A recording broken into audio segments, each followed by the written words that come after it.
From the broadcast center at BCIT's Burnaby Campus, this is All Talk Radio. You're listening to 1680 The Crow. Good afternoon. I'm Carissa Cheng with your news and sports updates to 12 o'clock. One victim is in serious condition after a shooting happened in Maple Ridge last night. Ridge Meadows RCMP says gunfire was reported in the 2600 block of Lougheed Highway. One person has been arrested, but the police would not comment on whether the shooting is related to the ongoing Lower Mainland gang conflict. The BC government says 54 new doctors have signed contracts to provide primary care in the province this month.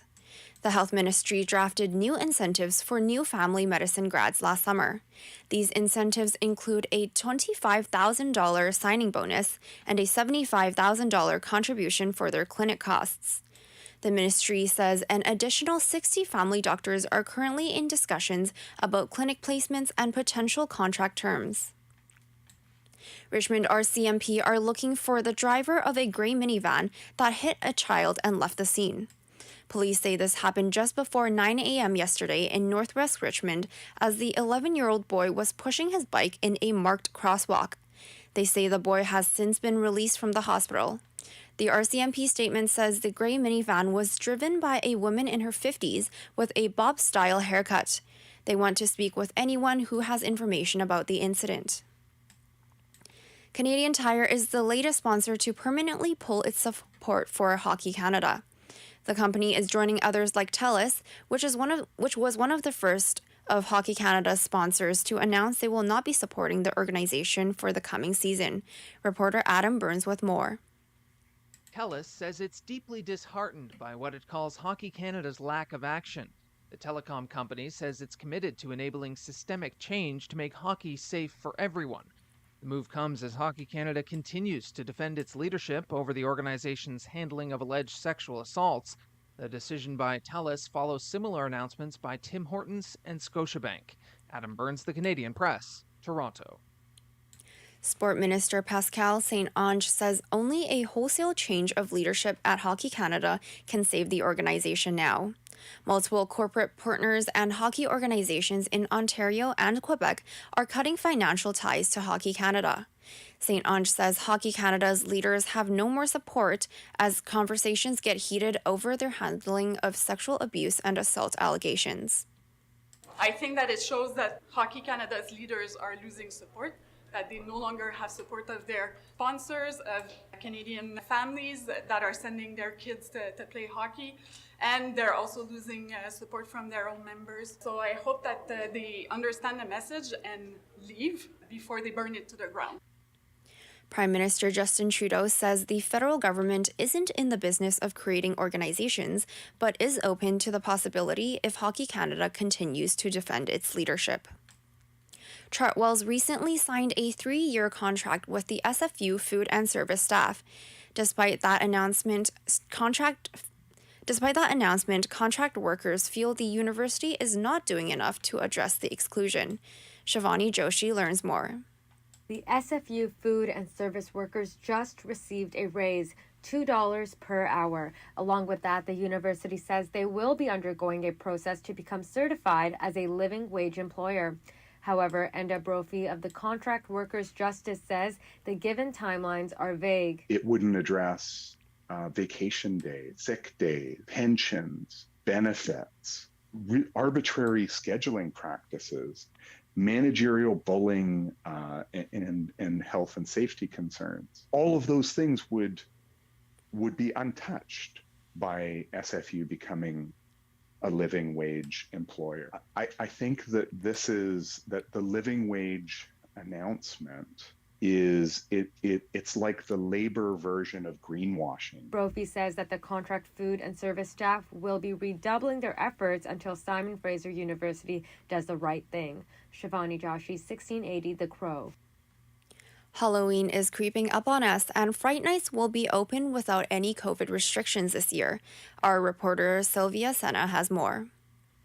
After 3 years of COVID restrictions, Fright Nights will be back with its regular capacity. BNE Media Relations Laura Balance explains how it will impact the event. During the COVID period, we were not able to have the actual haunted house, so it was more of an in-park experience. Now, as COVID restrictions have come off, that we are able to reopen our haunted houses, which are really integral and part of the real fabric of the Halloween season here in the Lower Mainland for the post-trick-or-treat age group. Balance also says that even though there is no more COVID restrictions, they will have daily capacity to improve the guest experience. Sylvia Sena, 1680 The Crow. We go live now with our reporter Sylvia Sena with more information. So Sylvia, you said they will start having a daily capacity. Do we know what the number is? Hello, Carissa. Yes. So Balance says that the capacity will be around 8,000 people per day. And when is it open? So Friday nights will open tomorrow, October 7th, and it will run throughout the whole month of October during the weekends. Back to you, Carissa. Thanks, Sylvia. Albertans will find out who their new premier will be later today. Voting is wrapping up by members of the United Conservative Party to select a replacement for Premier Jason Kenney. Kenney says he's feeling grateful as his time in the role comes to an end. Some people say, well, why don't you just gear down the past few months? Or why did you stick around in the past few months? Well, because we have had a lot of work to do, and there still is. And if we had shifted to an interim government for 5 months, very little would have gotten done. There are 7 candidates in the race, including 4 former members of Kenney's cabinet. A federal task force says Canada's transportation supply chain is approaching its breaking point. The task force released its final report today, including 21 recommendations to address the issues on the supply chain over the last 2.5 years. Co-chair Louise Yako says one of the priorities is addressing labor shortages. We are going to be trying to attract people to Canada as immigrants, and also we recommend that we do more to improve domestic take-up of workers. The next hearing for the January 6th attack on the U.S. Capitol is happening on October 13th. This will be the House Committee's first public session since the series of hearings in late July. New interview footage with Supreme Court Justice Clarence Thomas's wife, Virginia Thomas, is expected in this next hearing. The committee plans to issue a final report on its investigation by the end of this year. A former police officer charged into a daycare center and began shooting preschoolers and teachers in Thailand. Reporter Karen Chamas with more. The attacker killed at least 24 children, most of them preschoolers, and several teachers as he continued to fire on people as he fled the scene. When he returned home, he killed his wife and his own child before killing himself. In a nearby hospital, people queued to give blood. Thailand's Prime Minister Prayut Chan-o-cha told reporters he was shocked by the ex-officer's actions. This shouldn't happen. I feel deep sadness towards the victims and their relatives.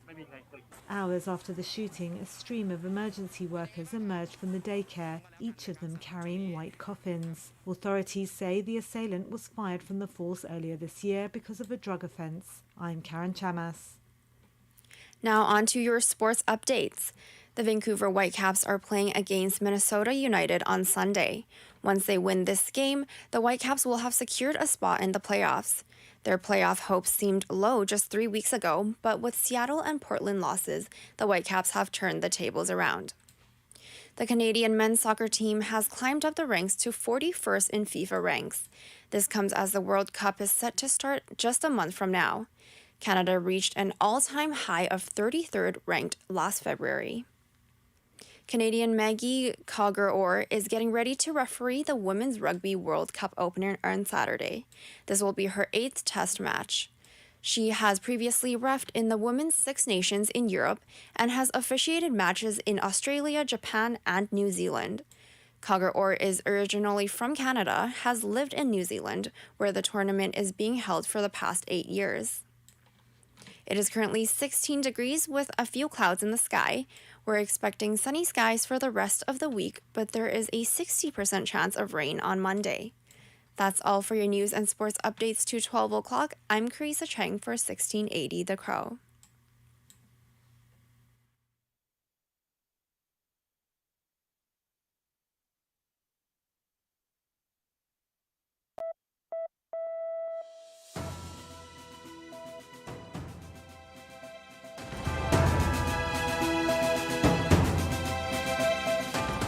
Stay tuned for more on BCIT's 1680 The Crow.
It's extremely important for people to stay healthy and to stay active as much as possible.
Everything is changing to digital. Everything is online. People aren't just waiting for the 6 o'clock news anymore. People want their news right now. They want to be able to go onto their smartphone, onto the internet, and see the news that they want to see.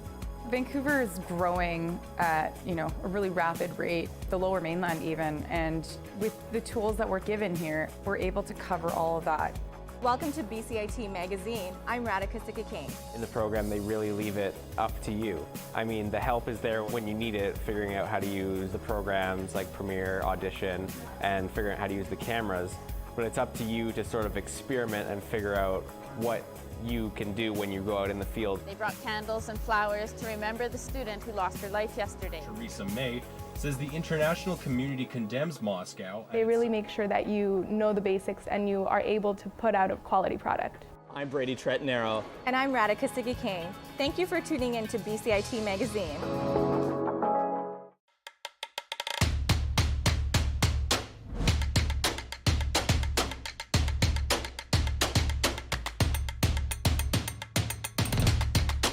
Hello, you're listening to Companion Call on 1680 The Crow.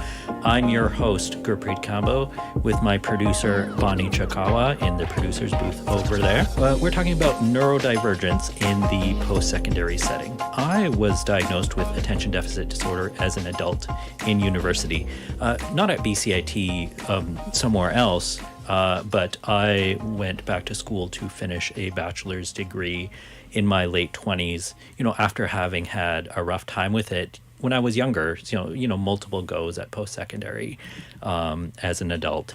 Amanda McKierney is a queer-identifying autistic woman studying at BCIT in environmental public health, and she's also elected as the Vice President, Equity and Sustainability in the BCIT Student Association. And Joanna Angelidis is the Associate Director in the Accessibility Services Department at BCIT. She also previously worked in the public school system. So, I welcome. Thank you for joining us today. So I will start with this. So Amanda, you've made autism and neurodivergence, in some of our previous conversations. I understand it's one of the focuses of your role as VP Equity. Why is that? During my first year of my program, I actually faced quite a lot of barriers to being able to get an education, per se. There was some bullying from some of the students in my classroom. It could have gone to Human Rights Tribunal. I didn't take it there because everybody in the program is a lot younger than me, and quite frankly, these girls, the frontal cortex isn't quite developed yet, and I don't think that they need a permanent blip on their record when they're still technically children. So I worked with the department to try and come up with a better solution, which basically was bringing in somebody who was able to do a lecture on neurodivergence, because when we go out into the workforce as public health officers, we're going to be working with all types of public. That includes neurodivergent people. And so I thought it would be really important for everybody to learn about it early on and know how to deal with different situations. The problem is the department didn't make this lecture mandatory. They were able to file paperwork to get a grant to cover the cost because apparently it was very expensive. But at the end of the day, the 2 instructors that should have been there and the 5 women who should have been there, or 5 girls, didn't show up. So after that, I didn't really want to come to school anymore. And that's not fair to me. I fought really hard to get here. It took me, like you said, in and out of university, it took me 20 years to finish my first degree. I didn't know I was autistic till I was 33. I got diagnosed after my almost 4-year-old daughter was diagnosed. I had been searching for answers for 3 years at this point. And that gave me the last piece of the puzzle to do more research. And when I started reading about it, I was like, oh my God, this is it. And then I started reading more and I was like, why does this sound like me? Now, my struggles when I was a child were a little different than Anna, because it's a spectrum. You talk to one autistic person, you've talked to one autistic person. You don't know, everybody's different. But I started remembering how I was in school and I didn't have friends and I read at recess instead of playing with the kids, and sometimes I asked questions that other people thought were inappropriate. But it was just curiosity on my part. I didn't realize that what I was saying was not nice. Social interactions were completely foreign to me. Right, right. And Joanna, I want to bring you into the conversation here. So, in our conversation, I understand as an administrator that you've also been an advocate for accessibility and for neurodivergent students. Tell us a little about what brings you to this work. It's such a good question. I think from the time I started my career as a teacher years ago, I started as a high school teacher, then did elementary and so on. I think there's always a part of me that held a deep belief in the inclusion of everyone and in systems, environments that allow for everyone to be themselves. The atmosphere is definitely changing. It helps when you have a lot of parents who are realizing as their children are being diagnosed that they are also on the spectrum. And so now you've got parents fighting with their kids, not just for their kids. Because at the end of the day, these children are going to grow up to be adults. People who think differently than 10 neurotypical people at the table, then you're getting new ideas for how to do things and new innovations for how to solve problems or create things that are going to make our jobs easier as humans and things that nobody would ever thought about. Yeah, I'm looking forward to that. Right, right. And what do you think, Joanna? Like, is this something in the public school system and in the post-secondary system that there's sort of a greater understanding than there was 20 or 30 years ago? Absolutely, there is. Definitely in the public school system, there's attention to language, language that isn't used any longer. There's attention and priority on, reviewing our structures and improving them. But we're not done yet, right? There's still more for us collectively to do. So much more. Yeah. I read a book recently, and I can't remember the title of it now, but it talks about the history of public education in Canada. It's called A Class of Their Own. So he talks about the special needs class, right? Yes, and he focuses on Ontario, but it's across Canada and across USA. We it's had them applicable. in my school when I was in school. Right. Yeah. And then he talks about, this language is just totally unacceptable, but he talks about students who are deficient. I'm pretty sure that's the word he uses in there. It's better than the other word. Right, which was also used. And then he talks about how they built this structure. This is so not he needs to talk about it himself because I'm not going to do it justice. But he talks about how the education system was built, I can't remember the exact year, 1910, 1920. It's built. And then within a few short years, there's recognition that it doesn't work for everybody. But instead of restructuring it at that time, there's this creation of this, these are the students that don't fit because there's something wrong with them, and they go over here. Well, you got K to 12. When you think about why education systems and why school was formed in the first place, in particular, the lower levels of school, it was to basically train kids to grow up and be worker bees, right? So when you have kids in there that aren't learning the same as the other ones, they're probably not going to be worker bees. So you want to hide them. When we look at where we are, they're like a continuum from this place that was super exclusionary and quite frankly discriminatory. We're constantly improving, and it's taking much longer than it should. I'm sure, but we're not there yet.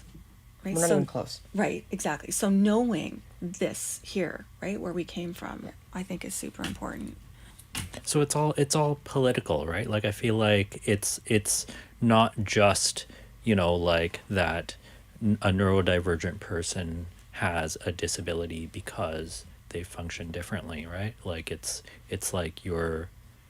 as I mentioned in the introduction, that it feels like this is kind of a growing movement, right? That the society needs to adjust itself. Yes. Mm-hmm. Well, yeah, we're trying to operate in a world that was not created for how we work. Right, right. There's actually a local autism advocacy group called Square Peg Society. I joined it last week. Right, Yeah, right. cool. What does that mean to you, the phrase square peg? I don't fit in the standard box. I'm totally okay with that. I own my authenticity now. I'm not masking anymore. It's like doing that is exhausting. What's masking? Tell me about that. Masking is something that a lot of mostly autistic women do in order to try and fit in. Because, especially for women, when you don't fit in, life is hell. Literally hell. I can tell you that growing up with no friends was not fun. Now that I think back, like, I don't have any really long standing relationships with people. They've just kind of floated into my life and then floated out. Like, people have needed me around briefly, but I don't really need anybody. I'm totally cool with being alone. Is that something that you learned, or is that something that was inherently a part of your personality? It's part of my personality. My ex-husband, we went hiking last year, I think. We still go and do stuff with kids, but he and I took our youngest son out for a hike, and I don't they don't keep up with me. And then he looks at me, he's like, there you go again. And I'm like, what? And he's like, you hang out with people by yourself. He's like, it was always like that. So I'll go out and do things with people, but I'm doing my own thing beside them. And I don't even notice. But sometimes they do. What's an example of masking? I don't know how to describe it. Have you seen it, Joanna? Totally. I think I have.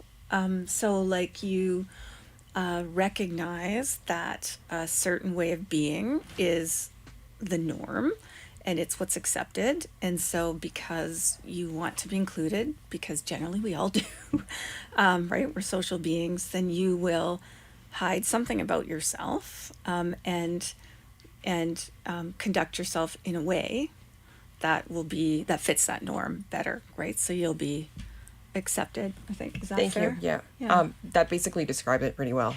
I'm not really good at that. And it's a trauma response, isn't it? It can be for people who have experienced trauma in childhood. But when you're autistic and you haven't experienced trauma, it's still applicable.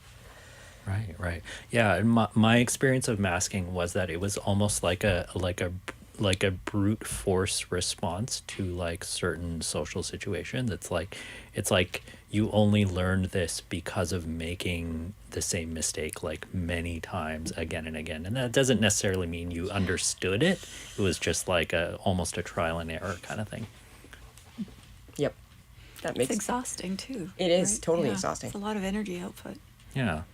And so Joanna, like I understand that you've worked with a lot of like kids and whatnot in the K-12 system, like neurodivergent kids, right? Like, does a lot of this resonate with a lot of the kids that you worked with? Yeah, I would say it does for sure, right? So, being at school and sometimes recognizing that there are things about you that are different, sometimes not recognizing it. And then being in an environment that without certain things in place or certain adjustments can be very challenging, right? It can be exhausting, and these are things that students have shared with me, or maybe my observations as an adult, or things that parents have shared. So exhausting, but you might not know why, right? You might not know that it's the social interactions that everybody else seemingly goes through and enjoys, but for you might be challenging or more energy output.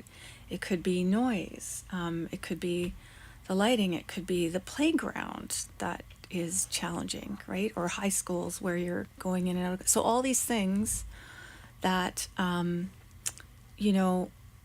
without certain adjustments could actually unintentionally often serve to, limit someone's ability to function happily, calmly, at the very least, but certainly thriving and succeeding at what we should be achieving. Right. To add to what Joanna's saying, like I think back to my my childhood and adolescence and stuff, and not knowing that this was a thing. Girls didn't get diagnosed back then, and diagnosing boys was rare. But for me, thinking back to all of the problems I had, if I had known and had some understanding, I wouldn't have dropped out of school at 16. I wouldn't have had to keep trying to go back to finish high school. Graduated as a mature student. I'm super smart, and I wanted to be a doctor. What a tough thing to sort of think about, to sort of mourn what you think, like, if I'd known before, you know, like what I could have done, or like who I could have been. Like, I feel like that's a sort of a mourning process that like a lot of neurodivergent folks go through.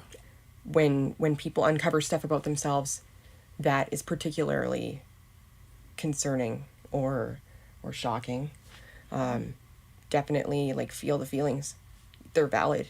And yeah, like we got the short end of the stick, but on the other side of that, it's brought me where I am today, and I'm fighting for this stuff now so that my daughters don't have to do it. Because my 12-year-old, she's going to be graduating in 4.5 years. Holy shit. Sorry. But 4.5 years is like, it goes so fast. You blink and they grow up and they're gone. And like, I have 3 adult children. I don't know how that happened. And my 22-year-old is pretty sure she's autistic. But when I took her to get an assessment 2 years ago from a doctor here, who wasn't really good with diagnosing adults, and especially with women, he diagnosed her with borderline personality disorder instead, even though I gave him all this evidence and told him how she was growing up. He was like, nope, I'm not convinced. And I was like, what? Like, are you kidding me right now? And like, when I took Anna to a doctor in New Brunswick right after we moved there, this is like, she got seen by somebody here in BC, and then we moved to New Brunswick and got seen by somebody else there. The guy here said, she has a few red flags, but I don't want to diagnose her. Take her to New Brunswick. I showed him pictures of food she bit into shapes and then lined up on the table in patterns. And she took apart a whole roll of toilet paper and laid rows of squares over every surface of the bathroom. It was like the Twilight Zone. And videos of her meltdowns. And this guy looks at all this stuff that I'm showing him, and he says, well, she's pretty quirky, but she's not autistic. She can't be autistic because she's a girl. This kid was almost 4, and she wasn't going to get any help, because in New Brunswick, once you start school, there's no help for you. So I phoned Dr. Hilary Cartwright's office. She's one of like the biggest names in like autism research and stuff in New Brunswick, in Fredericton, and her receptionist answered, which she never usually did. And she like, I was just hysterical. And she's like, calm down. And I told her what happened. And she's like, I'll call you back in a few minutes. She called me back. They had a 2-year wait list. She's like, can you come in 4 weeks? Wow. Because if Anna didn't get an assessment and didn't get a diagnosis and didn't get a little bit of help before she started school, who knows where she would have been. And they knew that because she was older. They made a space for her. And the relief that I got was just so profound. Where are we moving towards as a society for neurodivergent folks, and what do you think needs to change? I think, and I'm being a bit repetitive here, but I think it's all of us orienting from a place of authentic inclusion of everyone. I think that's really critical. And then from that will flow, things like our systemic things, right? And our systems and our procedures and all that kind of stuff will flow from that. So once we're oriented in that way, we'll look at, what are the policies that we need to continue to revise? What policies are missing that we need to have in place? If we look at a post-secondary institution as an example, what is it that instructors are doing already that needs to stay, and what is not being done that would need to be done so that we are living out our commitment to being truly inclusive. I also think, and that's part of that commitment to being truly inclusive, is that the stigma, disappears. That we can all feel comfortable just being our authentic selves, right? And the diversity amongst us. And then I think over the years, we'll start to see, as students go through our systems, we'll start to see more and more diversity in the various places that adults contribute to our communities. I know there's brilliant, bright, wonderful people who are not as successful as they could and should be in our high schools, and maybe don't make it to a post-secondary, or they get to post-secondary and then they're not as successful as they can and should be. And then when we look at what that means, in terms of who are our doctors, who are our lawyer, or whatever, right? We need diversity there as well. So I think that's that is we continue to live out year after year after year this journey to being more deeply and authentically inclusive. We'll start to see that starting to have really good impact for us as we have true diversity in all the things that adults do in a society. And I don't know if I made that point really clearly, but I think if we only have a certain kind of brain or a certain kind of way of thinking or being in all these adult roles that we hold, then that doesn't serve us at all. We need that diversity. Otherwise, we'd be like robots. Yeah. Where's the fun in that? Right. And I mean, it's all incremental, right? And I mean, I know that's just the way our society works, but I think a lot of people are going to still go through a lot of trauma while that incremental change happens. Yeah. Totally. Zero tolerance needs to actually be enforced. Sometimes there's bullying that happens and nobody ever acknowledges that it's really an issue. I still know parents who end up switching their kids' schools because the school isn't taking it seriously. Or my daughter, I love her, holy man, she's 12, and she said there's been a couple of times at school in the last 2 years where she's seen kids get picked on. She's the kid that goes in there and interrupts it. The feeling of being left out, even when you don't really care, because I don't really care, but when they make it when those people make it obvious that you're an issue, it's what the hell? Any last words from either of you? Last thoughts? I think that these conversations, or conversations like this, I think are critical. I think hearing the stories, and giving ourselves time to reflect on them and look at what that means for us and what do we change about what we're doing and how we're doing it. I think that's important, right? Conversations like this. Absolutely. And to go one step further, as the VP of Equity and Sustainability, one of my objectives is actually to get cultural safety and trauma-informed care and neurodiversity training to be implemented into the curriculums here at BCIT. And hopefully beyond that. I have my sights set on actual provincial policy and then national. Because this is ridiculous. We start with education, right? Education changes people. People can't be excluding people that they learn and understand. And I think that that's where we start. Mm-hmm. Right. All right. Well, thank you to the both of you. And I'm really glad that I could bring the both of you together and have you guys meet each other and talk. It's like having a meeting of the minds about neurodivergence in a sense. So I really appreciate you guys having this, having this very candid conversation here. Thank you for joining me. And that was Joanna Angelidis and Amanda McKierney. My name is Gurpreet Kambo, and my producer in the producer booth over there is Bonnie Chakawa.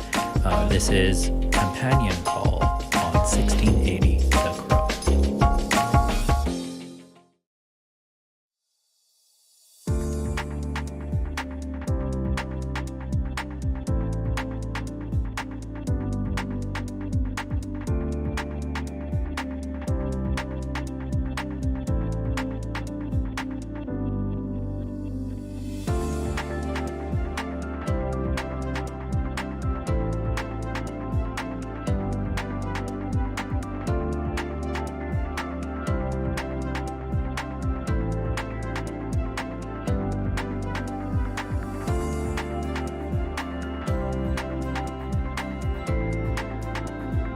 breastfeeding is for most moms really hard, and it is a very intense period. I had a really challenging and difficult breastfeeding experience. Just a special connection you have with your baby.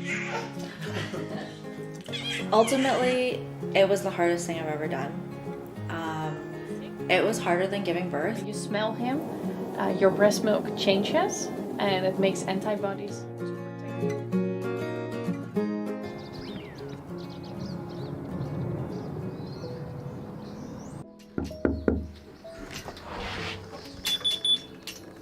Come on in.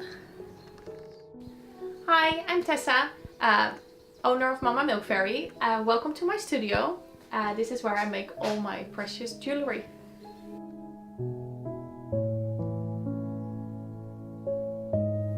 With Mama Milk Fairy, I make breast milk jewelry and breast milk keepsakes. And I started this business to help moms commemorate their breastfeeding journeys. Because breastfeeding is for most moms really hard, and it is a very intense period, and it's something that we would like to have something from once it's over. It's a special time during a mom's life, a special time during a baby's life.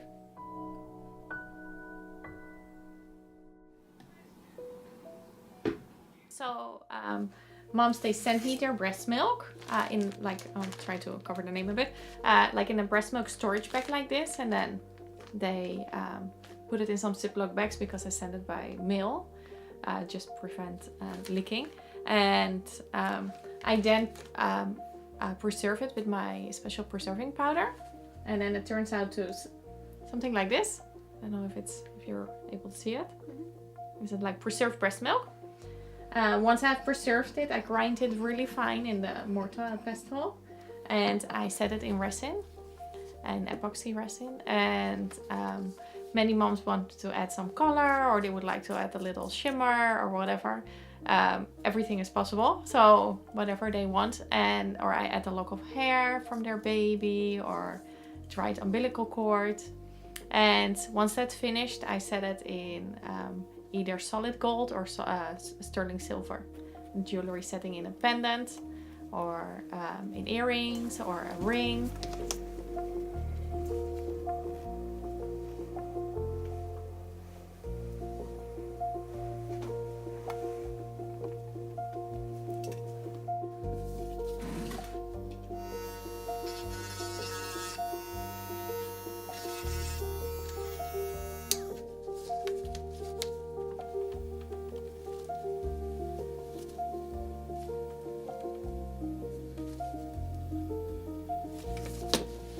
There you go. So pretty.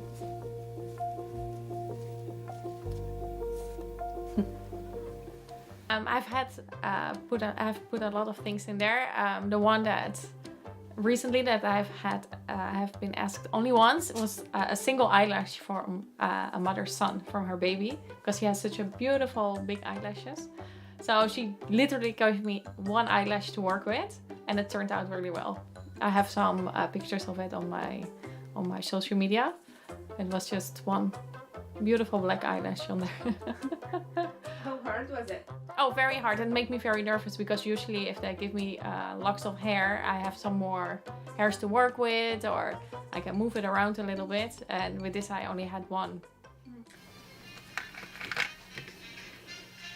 Lucas, can you go with Papa?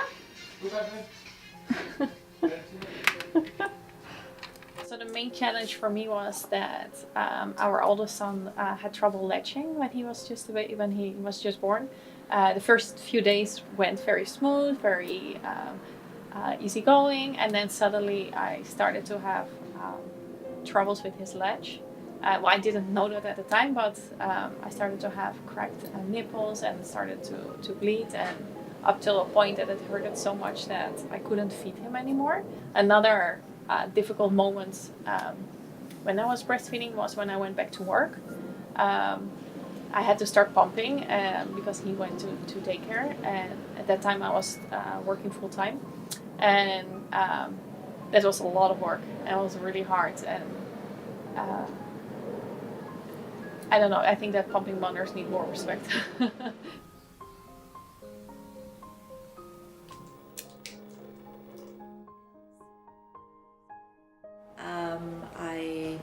was Googling breast milk jewelry, and her name came up, or her website came up.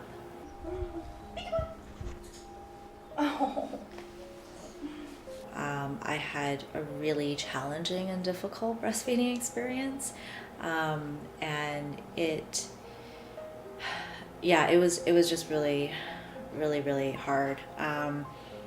But just having something to remind me, of everything that I went through, and I just really wanted some type of keepsake.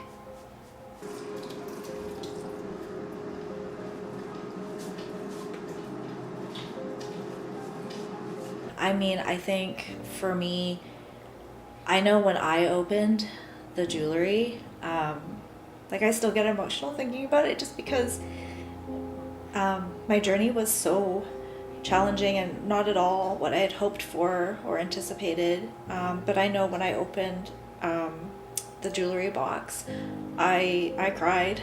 I just burst into tears, because it just reminded me of how hard I'd worked for something that was so important to me. And it was the way I wanted to mother. I wanted to breastfeed my child, and it didn't totally work the way I wanted it to, but looking at the jewelry, it just really reminded me of it was our experience, even if it wasn't the best experience, but it was our journey between me and my son, and it meant a lot to me to be able to even breastfeed him for the short amount of time that I did.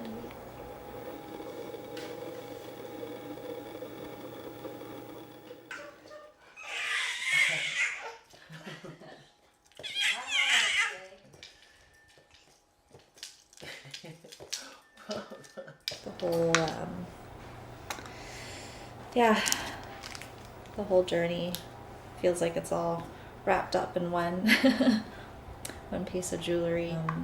And then she also gifted me a small little heart to go with it, which was amazing and such a beautiful surprise. It really meant a lot to me that she did that. So, yeah. Try to hang in it on your own, and there's a lot of help out there. It's more and more common, and people are supporting breastfeeding now. There are lots of doulas, midwives, lactation specialists that can help. There are a lot of support groups, and you're not alone. So a lot of it's very normal to that it doesn't go smooth and easy, and that's okay. 5, 4, 3, 2, 1, blast off!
first started playing music with Charlie, specifically punk music. Love punk rock. And then one day we were like, oh, let's go see the Pixies, because they're coming to Vancouver. They're playing with Weezer, another 90s alternative band. Afterwards, Charlie came up to me and was like, dude, like, we should start a band. Like, we should actually try and do music. That'd be so cool. Like, let's do it. All right.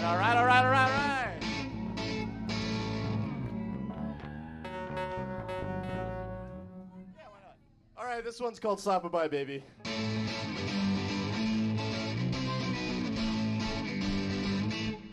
He said, babe, I want to be in that ass like a parasite. How do you think my touch is what heaven's like? How do you know, like, they scream when I go for the throat?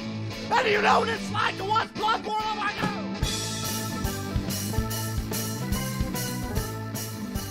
And so we go through that first quarantine, and it was a search for a drummer, because it was me and Zach on guitar. I was doing most of the singing, Charlie was on bass. I was learning guitar and Lars was learning all kinds of instruments, so we just kind of messed around. And then it kind of got stale after a while because we couldn't really work off each other in that particular arrangement. And we were just like desperate for someone who would be able to play drums, and then we'd be good to go, right? And so probably the most musical person in our grade at the time was a certain man named Knight O'Connor, who played guitar, played bass, and played the drums.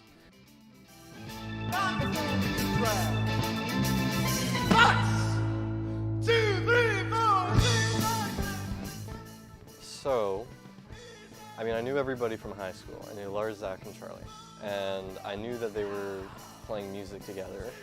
And I knew that there was a party coming up that Charlie was throwing. So I went to that.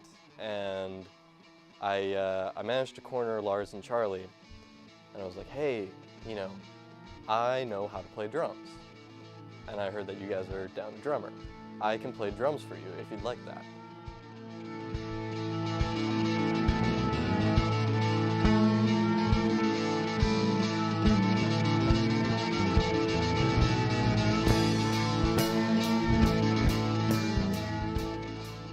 We started going, and Knight is a pretty rough drummer, and it was fun, but we were like, okay, this is a good place for this band to start. Like, this will work, we just gotta give it time and learn stuff.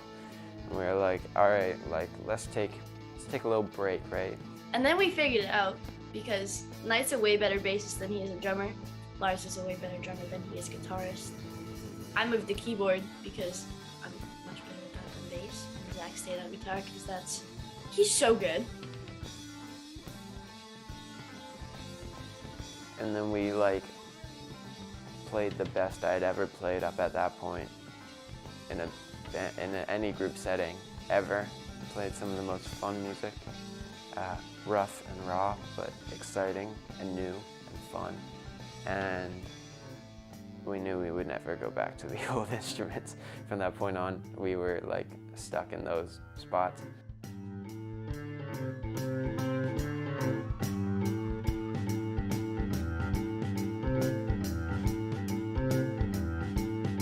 But I'd say our biggest influence was coming from Pink Floyd. 'Cause we adored Pink Floyd as the typical high school stoners we were. We loved Pink Floyd, and we'd sit there and listen to Dark Side of the Moon or The Wall and dedicate hours to it and stuff. You know, way more important than schoolwork at the time. You know, you gotta get your listens in on some Pink Floyd records, you know.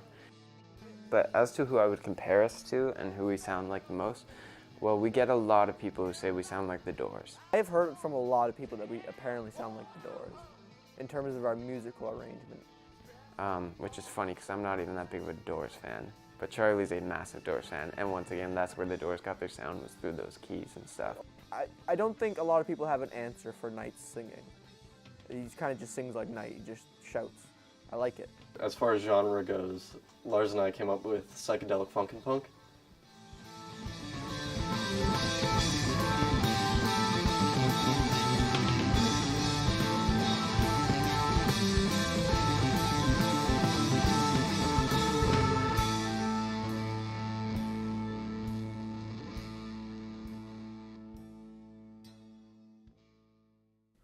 So a lot of bands, whether or not they're a one-hit wonder or whatever, a lot of bands have that song, like the song, their song. It's a song that people say, oh yeah, they sing blank. For Queen, it's probably Bohemian Rhapsody. For Led Zeppelin, you have to say it's Stairway to Heaven. Like Nirvana's It Smells Like Teen Spirit. So if I asked you, what's your song? What's the song for Big Long Baby? Bugs. Bugs. Bugs. Bugs? But who gives a shit about insects?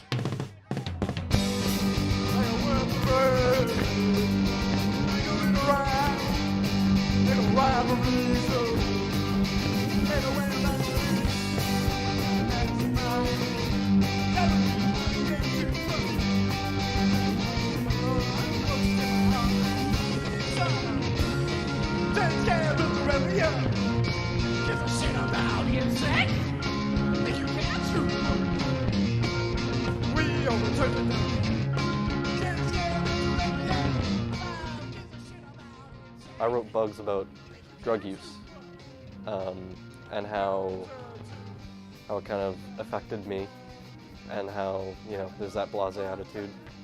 I mean, I think it's pretty straightforward. Roaches in my lung, roaches in my heart, kickstart. But it's about drugs, and it's got that kind of like evil feeling to it, you know, about how it's super fast paced, and then it's, you know, you're getting hit with it.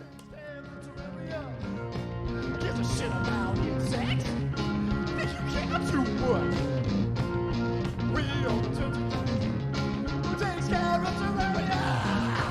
Give a shit about insects? Think you care too much? That was the easiest song we've ever written too. And I think we finished that song in like three like band practices. We actually like completed that song with the words, with everything. Yeah, it was by far the easiest song we've ever written. And the most excited I think we've ever been writing a song. It was very fun to write that one, because we were like, fuck, this is cool.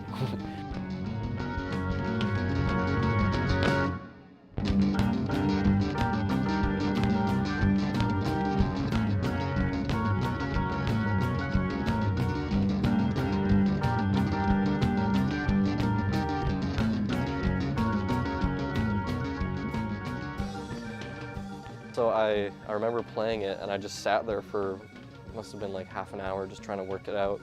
And then I got like the verse chorus down, and then I wrote this like slow, heavy part. And I was like, this is great. So I recorded it and I sent it to the band, and they're like, that's fucking awesome.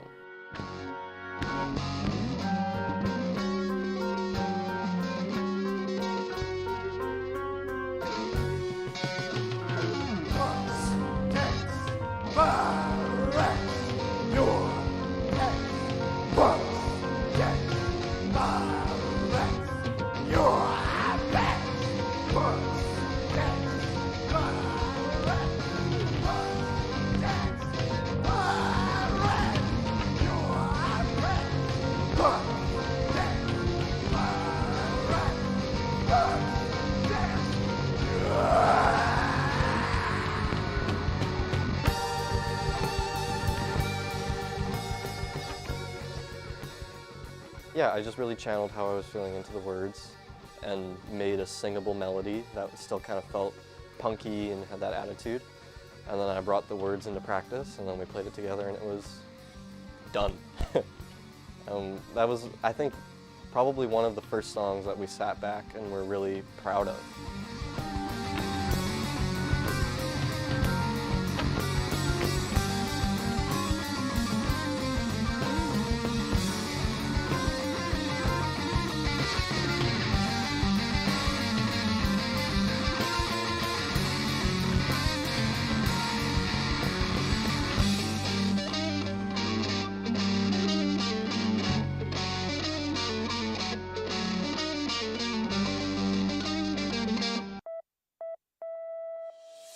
From the Broadcast Center at BCIT's Burnaby Campus, this is All Talk Radio.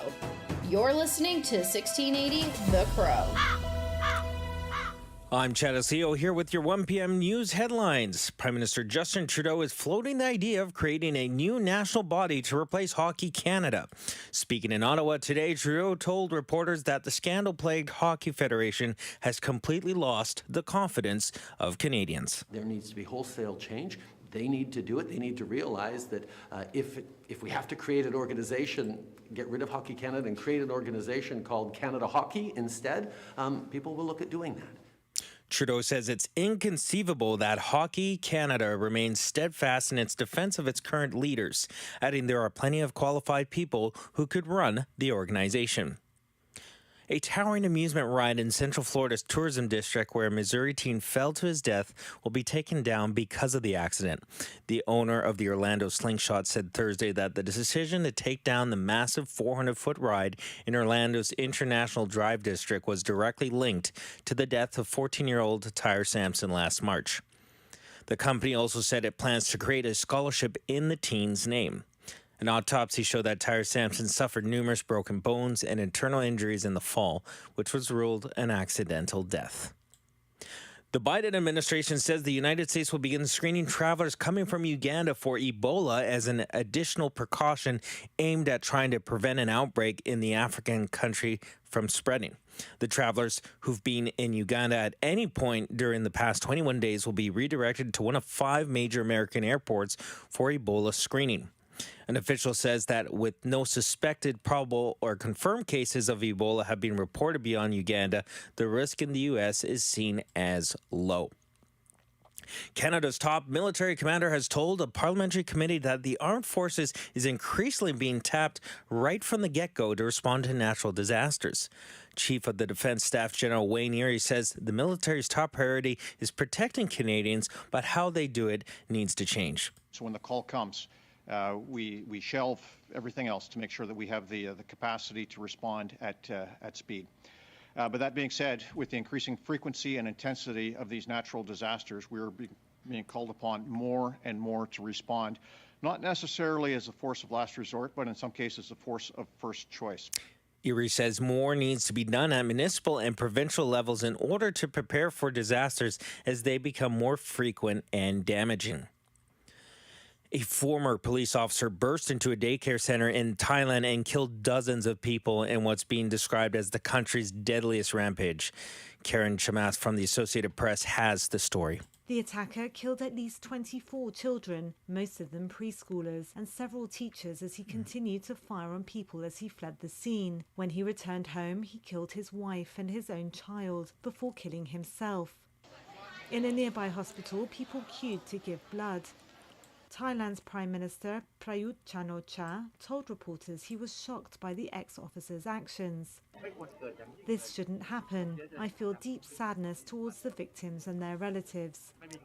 Hours after the shooting, a stream of emergency workers emerged from the daycare, each of them carrying white coffins. Authorities say the assailant was fired from the force earlier this year because of a drug offence. I'm Karen Chamas.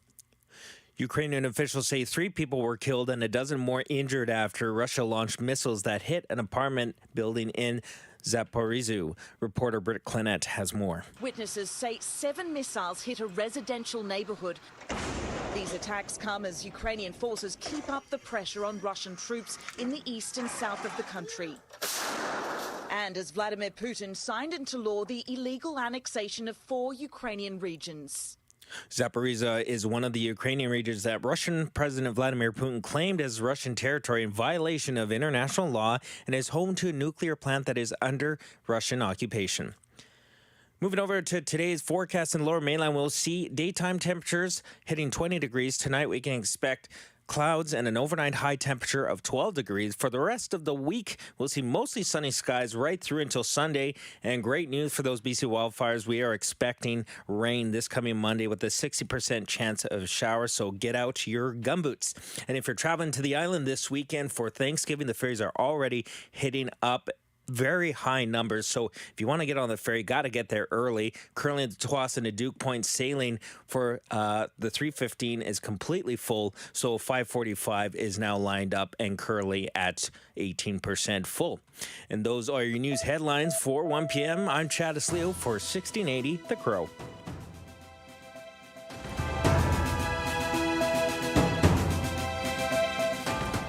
Stay tuned for more on BCIT's 1680 The Crow.